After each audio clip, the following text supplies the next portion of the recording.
Mutfağımızdan herkese tekrar merhaba. Bugün de Sivas yöresine ait, yöreden yöreye de ismi değişen Babiko, Zerafet, Glorasir adıyla bilinen Glorasir tarifim var.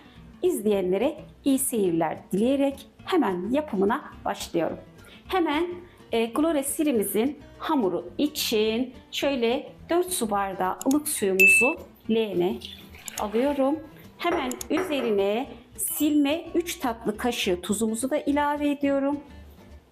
Şöyle güzelce elimle bir karıştırıp 1,5 kilo da unumuz var.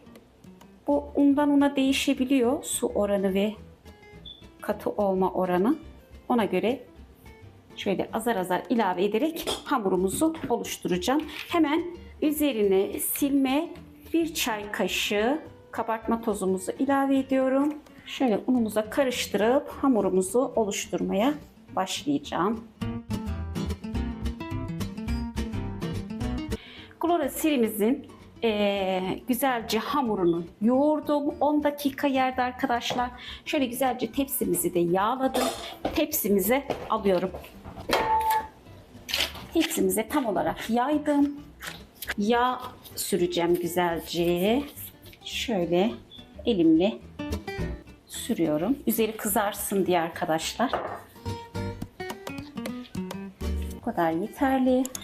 Hemen şöyle kaşığın ucuyla da çarpı işareti oluşturacağım. Kaşığımızla da şöyle güzelce şekillendireceğim. Ve Glorasir'imizin hamuru hazır olmuş oldu. 170-180 derecede üzeri kızarana kadar güzelce pişiriyoruz. Yoğurdumuzu şöyle süzgece aldım. Güzelce elimle öncelikle yoğurdumuzu süzüyorum. Hemen suyumuzu da ilave ediyorum. Şimdilik 1 tatlı kaşığı kadar da tuzumuzu ilave ediyorum. Tuzu damak tadınıza göre ayarlayabilirsiniz. Şöyle karıştıracağım. Sarımsak da tamamen sizin damak tadınıza kalmış. Ben 4 diş ilave ettim. İsterseniz 5 diş de ilave edebilirsiniz. Bu arada kömbemiz de fırında hamurumuz. Şöyle sarımsağımızı da harmanladım. Hemen diğer kabıma alıyorum. Glorasir'imizin kömbesi pişti. Şöyle nar gibi kızardı arkadaşlar. Hemen şöyle sıcak, daha yeni fırından çıkardım. Şöyle arka kısmını da göstereyim. Hamurumuzun, bu ekmeğimizin tepsimize sıcağı sıcağına böleceğim. Biraz soğutabilirsiniz. Ben öyle yapmayacağım. Daha bir yumuşak gelsin diye. Şöyle belli bir orantıda doğrayacağım. Biraz iri doğranması gerekiyor. Şöyle hızlı hızlı yapmaya çalışıyorum. Çok sıcak olduğu için elimi yakıyor. Tüm kömbemizi doğradıktan sonra geliyorum. Bu yöresel tarifimizi yapabilmek için tereyağı kullanmak gerek ve burada yağımızın erimesini öncelikle bekliyorum. Şöyle ocağımın altını kıstım arkadaşlar. Tereyağımız eridi. Doğru diğer aşamaya geçiyorum.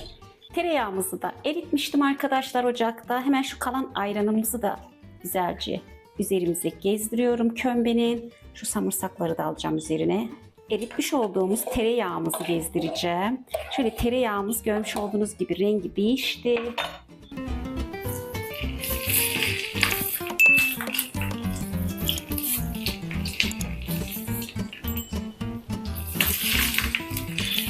Mis gibi Glorasir'imiz hazır. Şu alt kısmındaki tortuları dökmeyeceğim üzerine.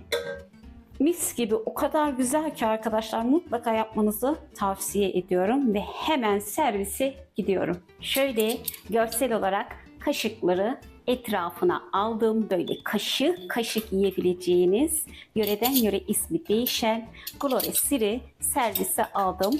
Ayranlı, sarımsaklı, tereyağlı, mis gibi bir Glorasir oldu. Sizler de yapıp bir nevi kıymasız mantı gibi tüketebilirsiniz. Bu arada malzeme listemizi de veriyorum. Hamuru için 4,5 su bardağına yakın ılık su, 1,5 kilo un, 3 tatlı kaşığı tuz, silme olacak arkadaşlar. 1 çay kaşığı silme, kabartma tozu, Ayranı için 4 diş sarımsak, 1 kilo yoğurt, 1 litre su ve damak tadınıza göre tuz. Üzeri için 250 gram tereyağı. Tereyağlı seviyorsanız biraz daha tereyağını da arttırabilirsiniz. İzlediğiniz için teşekkür ederek abone olmayı, yorum beğeni bırakmayı, bildirim zilini açmayı unutmayın. Kucak dolusu sevgiler.